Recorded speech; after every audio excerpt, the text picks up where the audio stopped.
All right, so yes, now that you've had a chance to look at this title slide for a little while, you may have noticed where my title came from. So on the left are these blue boxes, which are examples of quarks. On the right are electrons, which are examples of leptons. And in the middle is a Z boson. So I don't know if that meant anything to someone, but it was a bit of play on words.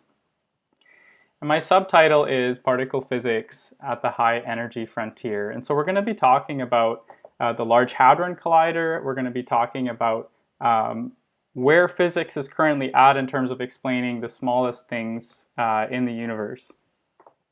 So I hope this will be exciting. And the first thing I want to start off with is this really interesting concept that to study the smallest things in the universe, you need to build the biggest machine. And we're going to look at why that's the case. So to get into this, I'd like you to think about just how far we've come in terms of understanding the smallest of the universe at the smallest scale. So obviously, most of us are familiar with this concept of molecules, in that we can look at all the material around us and all the different objects and still somehow claim that they're all made fundamentally of just rearrangements of the same elements. I think even that is already quite a profound sort of idea. And then what we have further is that these molecules themselves are actually built up of smaller things. And of course, as you know, this continues, and I won't spend too much time on these developments that you're already familiar with. But what I want to show is that as we've kind of gone into the smaller and smaller structure of these small scale microcosms, if you will, in some sense, yes, we've reduced the universe into principles that are smaller and more basic. But in another sense, we've also discovered that things are more complex or more nuanced than we may have expected. If we just stuck with, say, the plum pudding model of the atom, we would never have imagined that there's such a rich structure involving quantum mechanics down to the very innermost parts of the atom. So this last stage here that I've popped on the screen may be one that you're not quite as familiar with. And this is a picture where we now see that inside the atomic nucleus itself, there's also a substructure there where the neutrons and protons are constructed of even smaller bits known as quarks and gluons. And so here in this picture, you see the inside of a neutron, and this is composed of 3 valence quarks. This itself is a bit of a simplification, but it's essentially true that there are these 3 dominant quarks inside both neutrons and protons, and that the gluons are also there participating in keeping it together. So this idea is really a development that's come about, I would say, mostly in the last 50 years, especially experimentally speaking. And it really brings us to a staggering view of our universe. And if you were like me and always kind of felt the periodic table to be really difficult to like memorize and make sense of, I think you can be relieved that in some sense all of those elements really are just rearrangements of 3 very simple components of matter: the up quark, the down quark, and the electron. It's really that simple. Now, of course, this is all said with the caveat that science continues to progress and sometimes our understanding is changed. But at this point, it does seem like we've reached kind of the bottom in terms of finding what are the most fundamental constituents of nature. There are still some theories, for example, string theory, which would posit that even quarks and electrons are not fundamental, but can still be broken down further. So one thing that is clear is that if we wanted to pursue questions like that, we would need to build a really big machine. And let's talk about why that's the case. So I want you to think about how it is that we are able to see and study small things. So let's say you're looking at some bacteria. Obviously, the features of the bacteria need to be such that the light that you're shining on that bacteria has a smaller, a finer wavelength in order to resolve those features. So the wavelength needs to be smaller than the features of the thing you're trying to study. Now, I'm not sure how many of you have taken quantum mechanics, but there's now this profound postulate by Louis de Broglie that the wavelength is inversely proportional to the momentum of the probe. And so what that means is that as we want to go to smaller wavelengths in order to probe smaller and smaller things, we need to go to larger momenta of the particles that we're using as probes. And so what you see on the bottom images is how for an optical microscope you can see some small things, but ultimately to see smaller and the very smallest things, you need to be upping the momentum of the particles that are used as a sort of probe or flashlight on the object you're studying. So this is kind of a really foundational reason underlying everything I'm going to talk about today in terms of how we're able to study the smallest things, what are the tools are that we have to use. So the picture on the bottom right is inside the tunnel of what's called the Large Hadron Collider. This is a picture that I took the first time I had the privilege of visiting CERN, which is straddling the border of France and Switzerland. So what you see here, superimposed on the beautiful countryside, is this dashed line indicating a 27-kilometer circular tunnel, which of course is buried underground. And this tunnel serves as what I like to think of a particle racetrack. It's like a particle demolition racetrack. So the particles that are circulating in this tunnel are protons, and they do so very quickly. In fact, they're traveling so fast that they complete 11,000 laps per second of this tunnel. And they travel in bunches, all bunched together, so that when those bunches cross each other, there are about 1 billion collisions per second between protons that come in opposite directions. So one thing I wasn't super clear on was that particles actually travel in both clockwise and anti-clockwise directions, but they do so in two separate pipes along this tunnel. And they only are allowed to intersect at certain strategic points. So since you're all physicists, I would like to talk a little bit about how they actually manage this incredible feat of accelerating protons up to nearly the speed of light. So as you know, electric fields are able to accelerate particles. And so what you see here is one of the radio frequency cavities. There are 16 in total of these that are used in the LHC, the Large Hadron Collider, to provide the kick for those protons as they are accelerated up to the speed of light, close to the speed of light. 99.999999% the speed of light. So essentially, yes. Okay. Okay. Maybe what I should do is walk through them like this.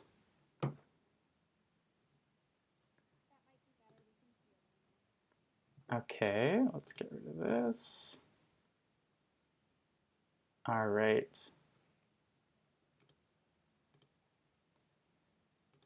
Okay, can you still see it? Great, no problem. And so the second component that's really important to allow this Large Hadron Collider to function is the use of large dipole magnets. And these dipole magnets are electromagnets, and moreover, they're superconducting electromagnets, which is what allows them to carry very large amounts of current in order to sustain a very large magnetic field, an 8.3 Tesla magnetic field. In order to be within the superconducting phase of matter, these magnets have to be kept at a temperature of 1.9 Kelvin, which is colder than outer space. That's really incredible, and there are 1,232 of these around the Large Hadron Collider ring. So talk about a huge engineering feat. Now, one kind of neat thing to think about is that if physicists were able to design more powerful magnets, they wouldn't have needed to build a 27-kilometer tunnel. They could have made it, a tighter circle. They could have made it, a 10-kilometer tunnel. But in order to do so, it would require a lot more centripetal force to contain the protons, which are traveling so fast that the best they could do was 27 kilometers with the current state-of-the-art magnet technology. And so this kind of gives you an idea for the sort of parameters that went into designing this incredible machine. As you can see, there are two holes, two kind of portals on the front of this dipole magnet, and those are where the two beams, one would enter and one would come out on the other side. Okay, so let's go back to this big picture view, and we see now the different circles that I've indicated here. One says CMS, another says LHCb, and one says Atlas. Those indicate the locations of some pretty massive particle detectors which are designed to study the proton collisions. I'm only going to focus on Atlas, which is a shame because each of these detectors, and there's even one that I'm not showing here, is really an incredible thing to learn about and worth studying. But Atlas is the one that Canada is involved in at a collaboration level, and the one I've been involved in too. So zooming in a little bit to that spot and doing a cutaway of the ground, we can see here the Atlas detector situated 100 meters under the surface of the Swiss countryside here, just outside Geneva. So you have these two protons now approaching in the opposing tunnels, and they are traveling at, again, nearly the speed of light. In order to coax them or convince them into colliding, into actually coming into contact with one another, it's necessary to squeeze the beams of protons down into a very confined space. And so, hey, someone's unmuted still. So everyone just make sure you're muted, except for me, of course. Cool. And so it's been likened to firing two sewing needles at one another from a 10-kilometer separation. So that obviously would take a lot of precision to have them meet head-on. And it's a similar sort of precision that's needed in terms of magnet engineering to steer this beam of protons into collision course with the opposing beam. So now let's take a look at this video, which I think you're really going to like. And I'm going to actually have to go into full screen for this one.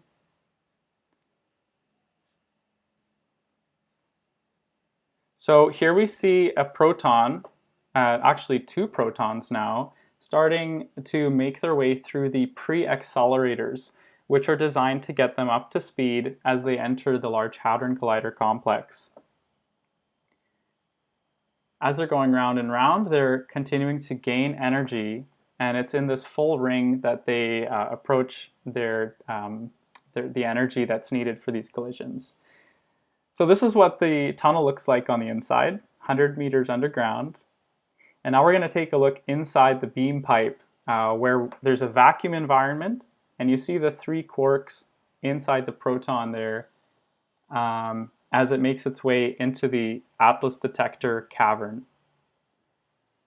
Once inside there, it's going to come head-to-head with the other proton, and those quarks that you saw are basically now interacting and exchanging their momentum, and as a result, the protons are basically shredded, and all sorts of new shrapnel is emerging from the collision here.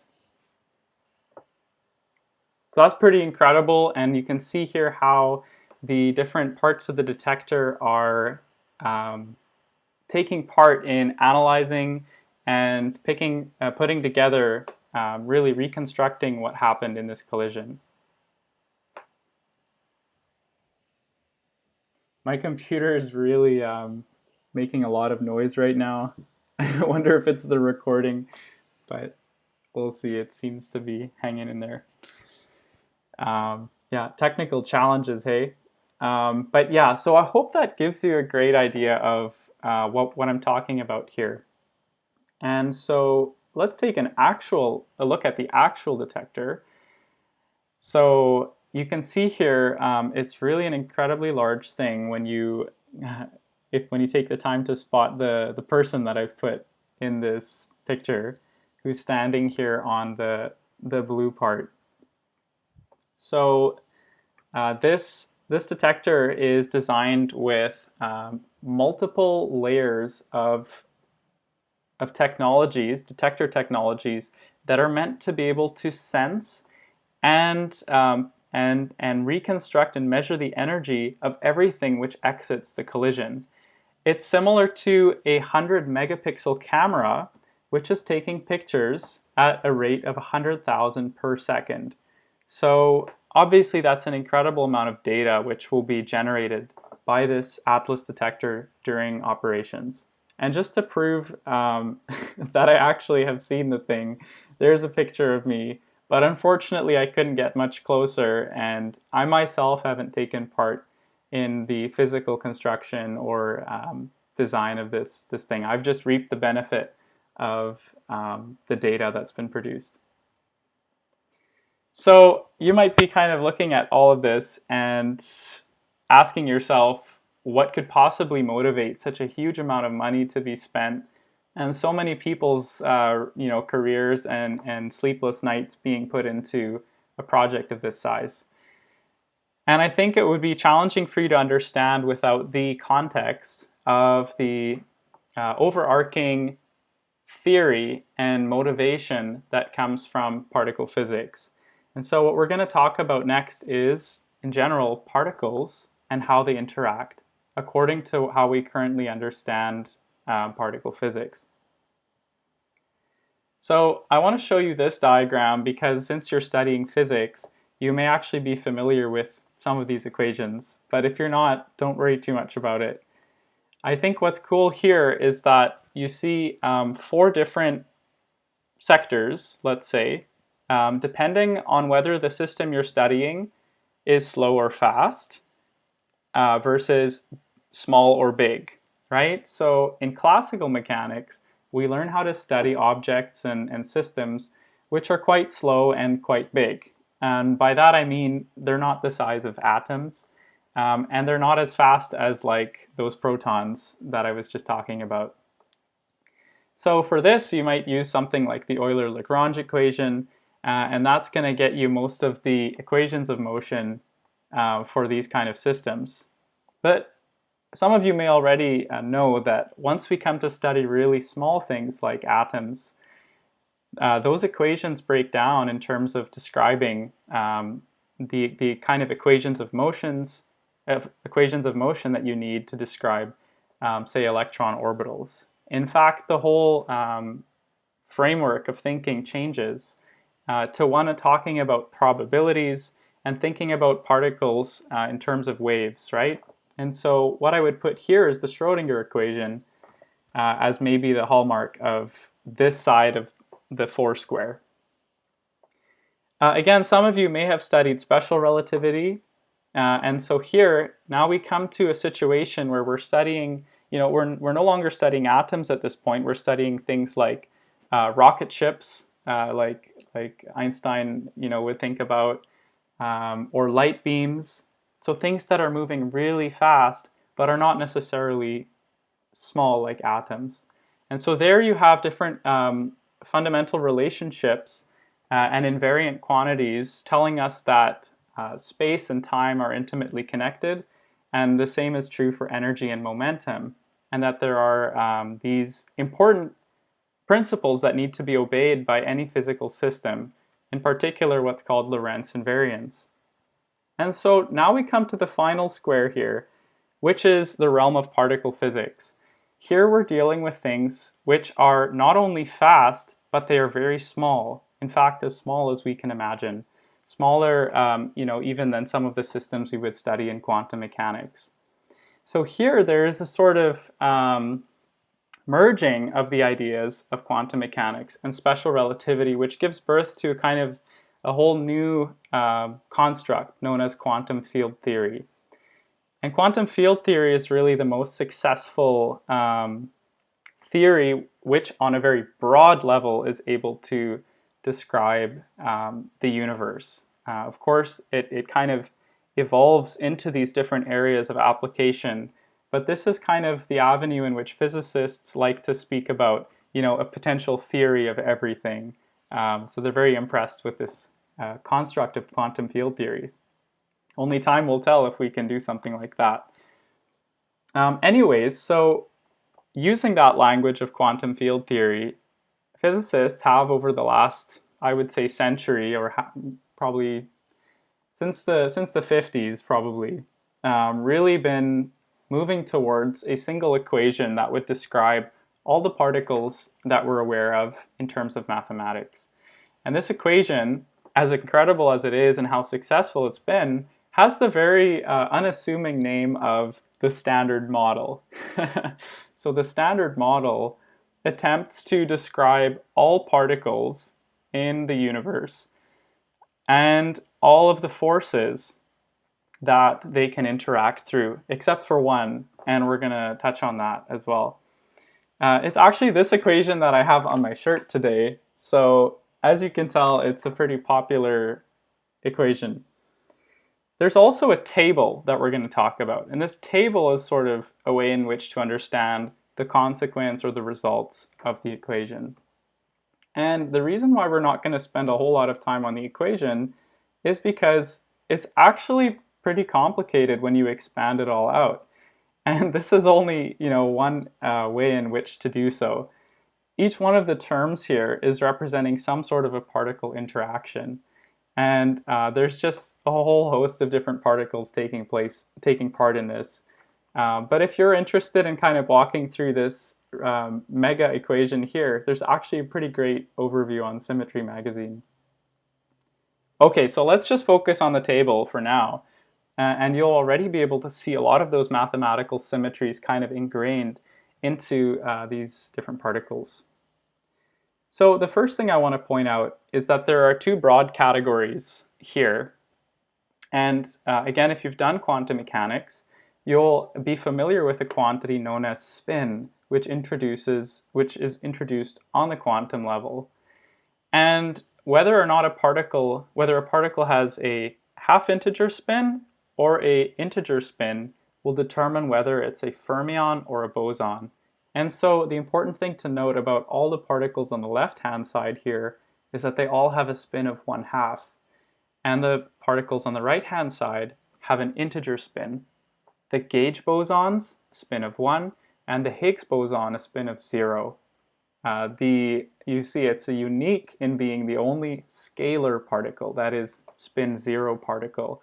And that gets the Higgs boson into a lot of trouble, but we won't be talking about that today.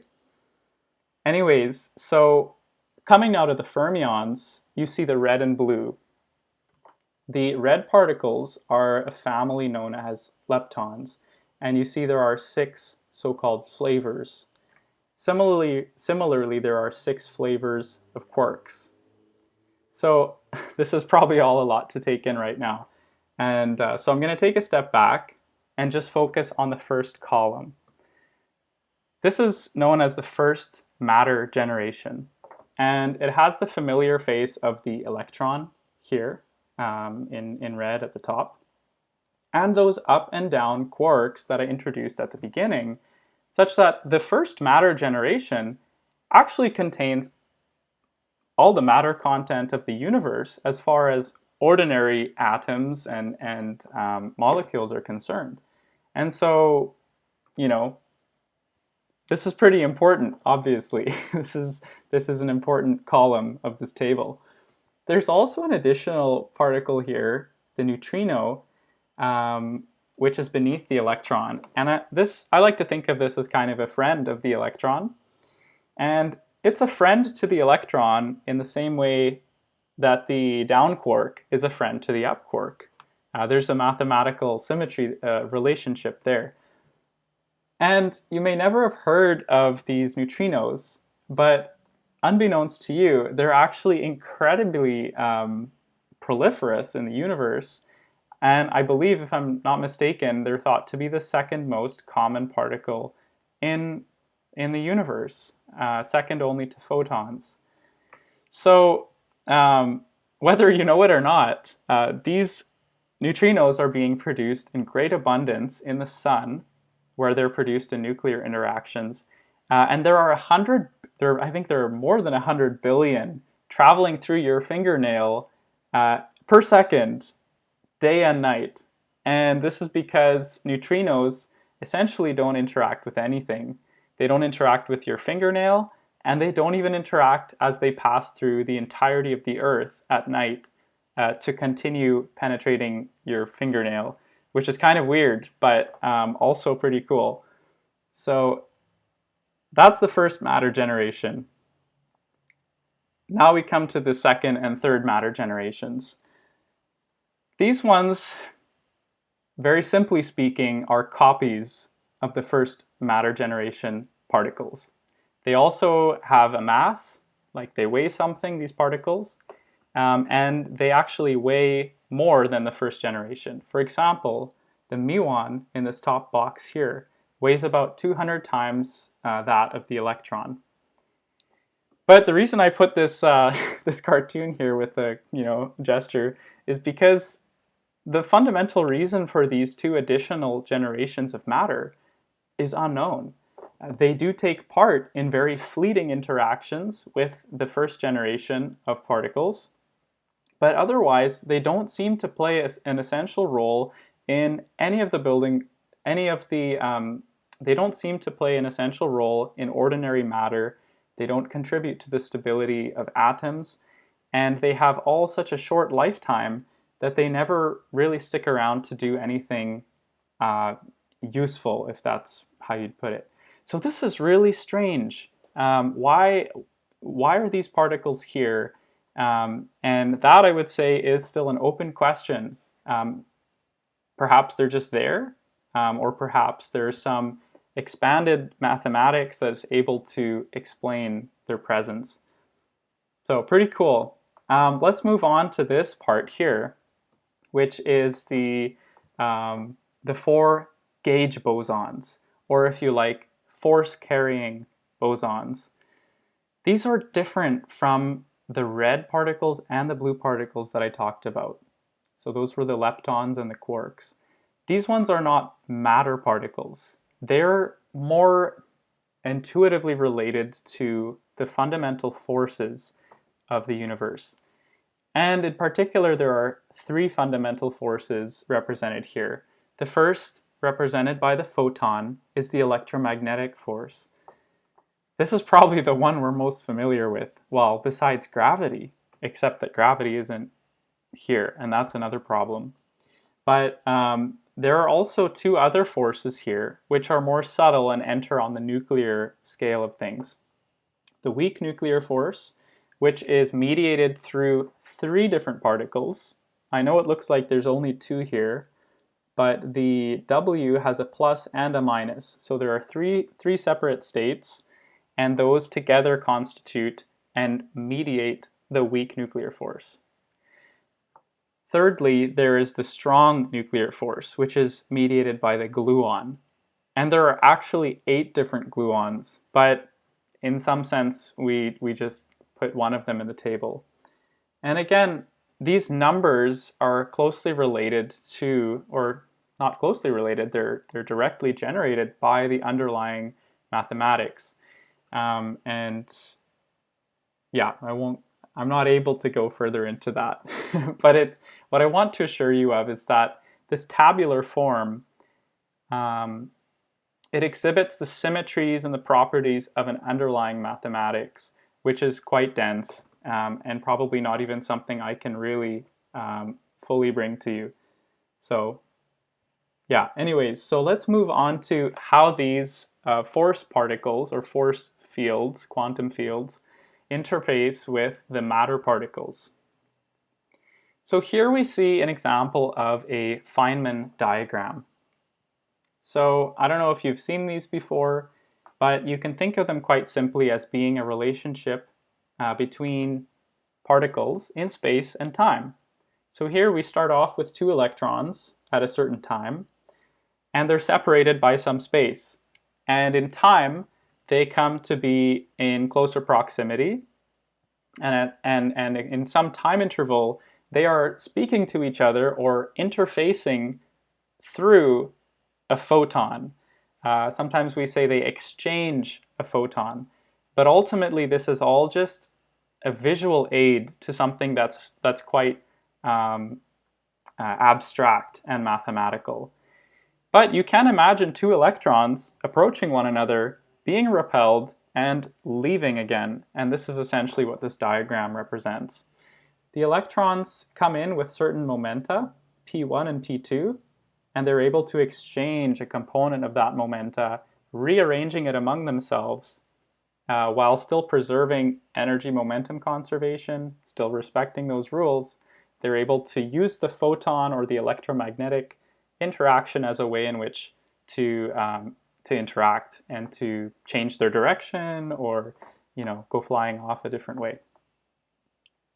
So that's pretty familiar, and on the mathematics side, this sort of interaction would fall under the category of quantum electrodynamics. That would be the way in which you may go about calculating how frequently this would happen. So let's look now at another example, which is not an example of the electromagnetic interaction, but of that third force I mentioned, the strong nuclear force. This force only interacts, this force only does interactions between quarks and gluons, but not with the leptons. So here what you see is a process that might actually, well, that does take place quite often at the LHC, where maybe an up quark from the proton A would interact and approach an up quark from proton a down quark from proton B, right? One from each of the protons that are entering this collision. And as they approach one another, they again interface or they connect through this force, the strong interaction. And through that portal, so to speak, they're able to exchange momentum. And something else I wanted to bring up here, because I find it fascinating, is that they're able to exchange more than just momentum in the case of the strong interaction.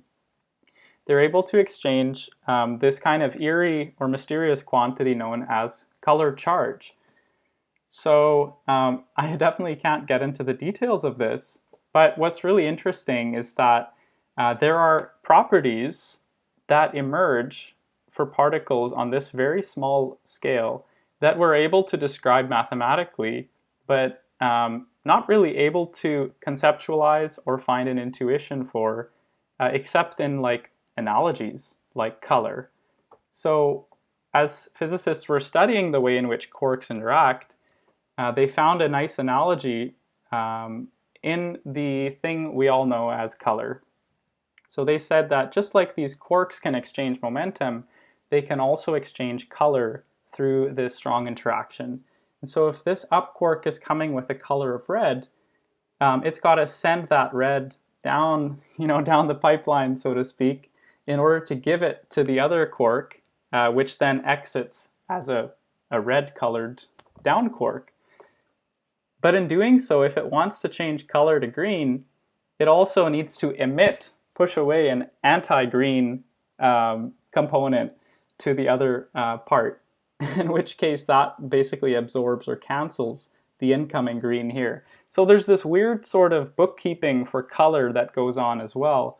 And I just really find that fascinating. And this property of color charge, is what underlies the name given to this mathematical formalism known as quantum chromodynamics. So anyways, I hope that didn't just confuse the heck out of you. I hope it was kind of interesting. So yeah. So let's go on here and just talk about the last particle in this table, which is the Higgs boson. So people have made a big deal about this Higgs boson. You know, what's the big deal? So I hope we can talk a little bit about that. The primary role of the Higgs boson in the Standard Model is to enable other particles to have the property we call mass. So you know that not all particles are massive. For example, the photon, particles of light, they don't weigh anything. They don't have a mass. However, there are particles which do have mass, like the electron. It has a very small mass.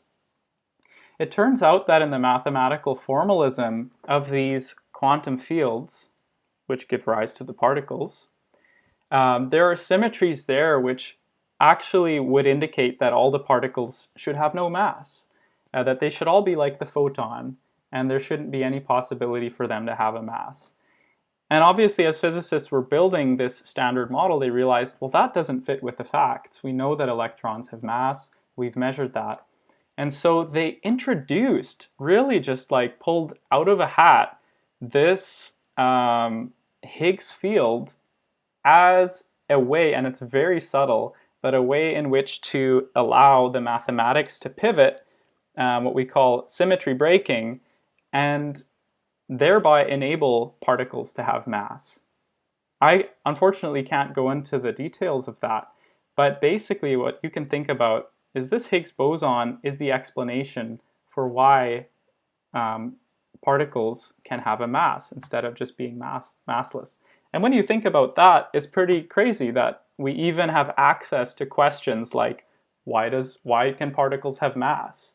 Like, I wouldn't even have thought to ask that question, but it shows you the sort of questions we're able to ask through particle physics, which is pretty cool. So how can we study the Higgs boson? And sorry, I put a hat here on Peter Higgs, who's the namesake of this boson. But I can't manage to get into that right now. So if someone has a question about that, they can ask. How do we study the Higgs boson? Well, we have to think of a Feynman diagram in which we can create it at the LHC. So this is a particular diagram, which is definitely more complicated than the ones I just showed you, which features right here in the center a Higgs boson. This type of process happens about once per 2 trillion collisions at the LHC. So talk about a very rare process. But this is one of the processes in which the Higgs boson was discovered. What did I want to point out here? Yes, so unlike many things in science, we can't just corner this Higgs boson, put it in a jar, and study it, because it just doesn't, there's no way you can make it last longer than about 10 to the minus 22 seconds. So from the time it gets created in this strong interaction here on the left, to the time when it just breaks apart and decays in some way, is this infinitesimally small time. And so what we're forced to do to try and see whether this process is taking place at the LHC, whether a Higgs boson actually exists, this is the only way we can access it, is to look for the aftermath, which, as you see, involves 2 photons, which are going out, away with time. So what we might want to do using this Atlas detector is look for collisions which produce 2 photons that leave and get picked up in the detector. So in this image, you see those photons indicated by these sort of chopsticks, these yellow chopsticks. That indicates the direction and the energy carried off by the photons as measured by the detector. So the challenge with this is that we have the right signature, we have the 2 photons, but unfortunately, we can't be sure that there's a Higgs boson responsible for this. And the reason is there are actually many different diagrams which can produce two photons at the LHC. There's literally an infinite number of these Feynman diagrams. And so it's not too hard to find some that are going to fake the signal that you're looking for. So here's an example, right? So I faded out the Higgs part of it, and I just replaced it with quarks. So no Higgs boson, there's still two photons, right? So we've got to be careful to not claim that if we see these two photons, therefore we know a Higgs boson exists. So the way in which particle physicists get around this problem that you can't directly observe the Higgs boson because it doesn't live long enough is to use statistical analysis and statistical inference. So I want you guys to remember this phenomenon a few years ago called Pokemon Go. I don't know if anyone remembers that or if any of you all were into that, but let's say, for example, a like a board game store, they have a a record of past sales, and they know how much revenue they made on Pokemon cards, right? So like, who buys Pokemon cards? Not a lot of people, right? Since the 2000s, sales of Pokemon cards have been falling because it's just, I don't know, I guess they're not as popular anymore. However, for a certain period of time, there was this fad known as Pokemon Go, which may have influenced the sales of Pokemon cards. It's plausible, right? So if you look at this graph, what you see is a little bump, little excess of card sales, and it basically lines up with the time in which Pokemon Go was a thing. So while the trend is steadily falling revenue from these sales, there was a period of time when there was a little bump. And so I would say this is pretty good evidence that there was a phenomenon known as Pokemon Go influencing this distribution of sales. So in the same way, just like the store owner, he never asks people why they're buying the cards. In the same way, at the Large Hadron Collider, when we see two photons being produced, we see some sort of collision, we don't have access to what happened at the very heart of that Feynman diagram. We don't know for sure if it was a Higgs boson collision by collision by collision. But as we collect more and more collisions and look at trends, we're able to infer that this boson actually does contribute. So if you can understand this plot, then you can understand this plot, which is the so-called billion-dollar bump because of the amount of money that obviously went into discovering the Higgs boson in this way. So I've been really bad. I actually crossed out the labels on this plot because they probably won't make sense to you. But what's really being shown here, as far as you're concerned, is on the y-axis the number of collisions, which were selected because they produce two photons. And on the x-axis is the combined mass energy of those two photons, which essentially would be given to them by the Higgs boson as it decays. And obviously there's a little bump here. It's not very spectacular, but it's significant enough that physicists were able to use data such as these to actually claim that the Higgs boson was discovered. And they sure were really excited about that. So here you see them celebrating just after the announcement in 2012. Sorry, in 2012. It was on July the 4th.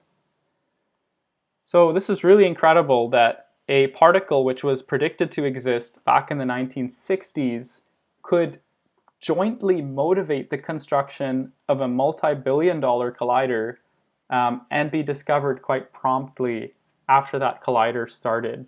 It's really something quite remarkable in the history of science. So now that we've kind of looked at all the boxes in that table that I brought up, the standard model, I would be clear that actually every single one of those particles has now been discovered, right? When we come back here and look at it, every one of these particles has been observed in the laboratory now, the last of which was the Higgs boson. So this brings us to the question now, what sort of questions are still being pursued? And in particular, what am I doing here studying particle physics when all of the particles have been discovered? Well, it turns out there are still a number of puzzles, really important puzzles. And so there's still a lot of present activity in this field.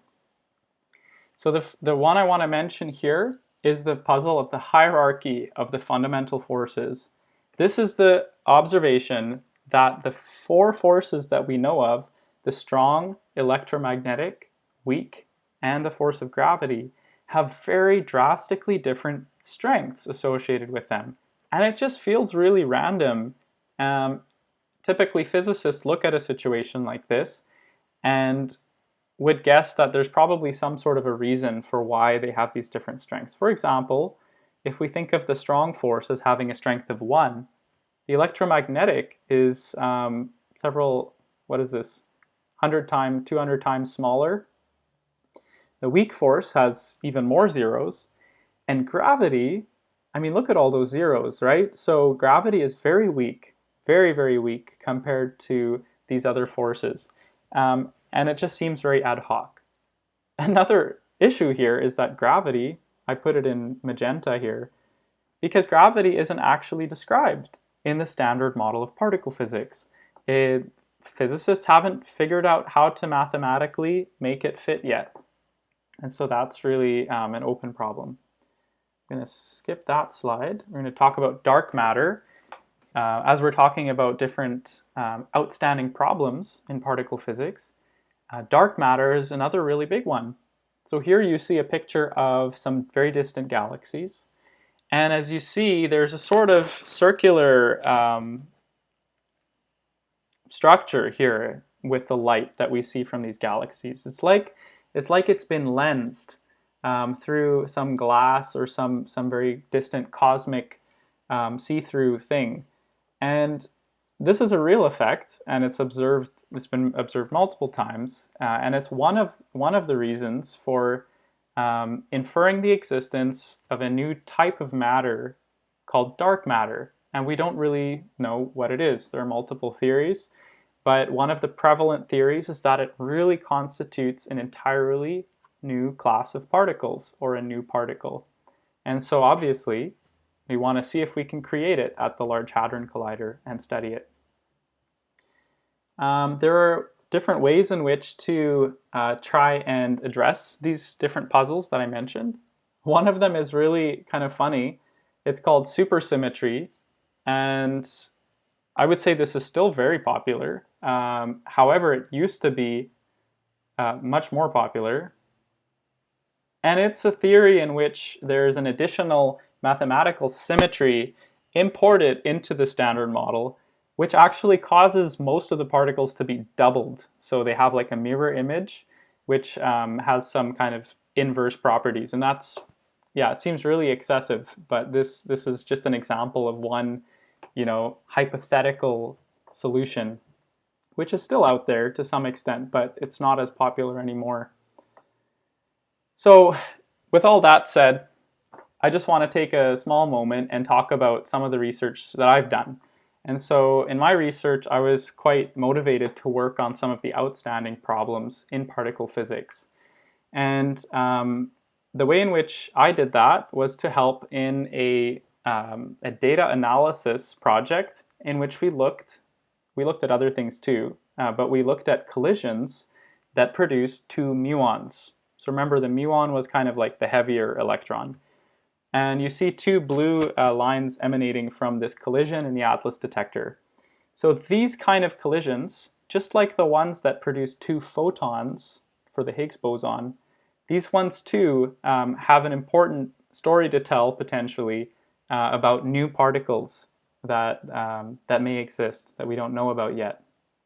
And so I helped in collecting these sorts of collisions and studying them and trying to make statistical inferences based on what we find.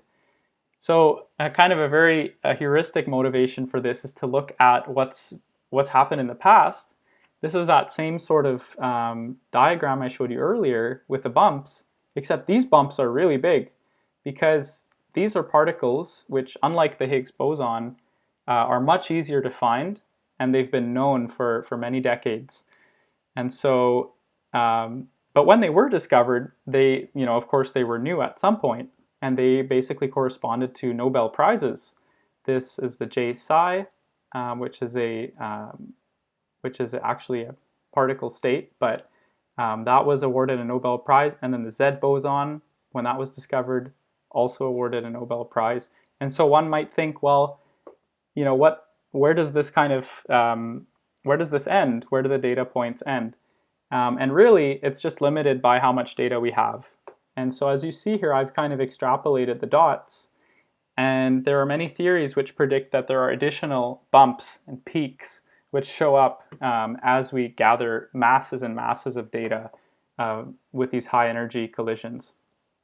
And so those are the kind of things that I've been looking for. And this is now the same kind of spectrum that you see here, but now 10 years after the one I just showed you, with 3,500 times more data.